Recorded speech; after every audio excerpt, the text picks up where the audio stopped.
Си играат со нас и нашите животи. Вака кратко во телефонски разговор ни рече таткото на Филип Славковски, еден од 5 убиени во Смилковскиот масакар. Откако еден од осудените за злосторот, Алил Демири, првин беше уапсен во Косово, па ослободен. Тие во тага повеќе од 11 години чекаат правда и сите осудени да бидат најдени за да ги издржат доживотните затворски казни.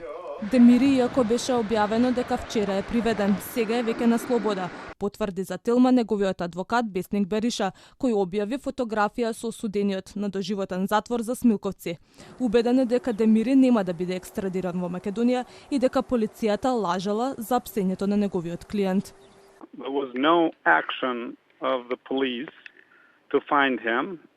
The communique issued that Kosovo police, together with Macedonian police, located and arrested a fugitive of justice is a lie. They lied to public. Why? There was no action of police. There was no search for Alil Demiri.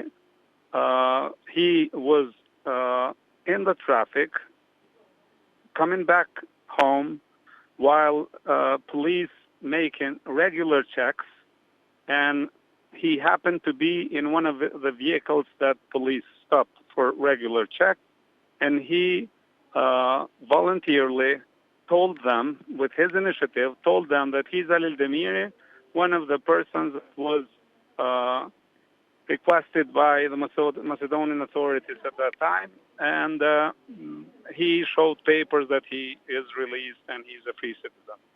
И адвокатот на Демири во Македонија е согласен со колегата од Косово за екстрадицијата. Во случајов нема да дојде до екстрадиција според моје мислење, од проста причина што тоа не го дозволува законот за екстрадиција. Она поглавието во законот за меѓународна правна помош во кривичната материја, конкретно членот 58, точка 4 од закон 101, предвидува, односно предуслов е да земјата која бара екстрадиција на некое осудено лице, како во случајов, треба помеѓу другото да даде, освен описот на делото за кое е осудено лицето, треба да ги приложи, да ги презентира, односно да ги даде на земјата каде што е лицето притворено, доказите врз основа на кој е осудено тоа лице.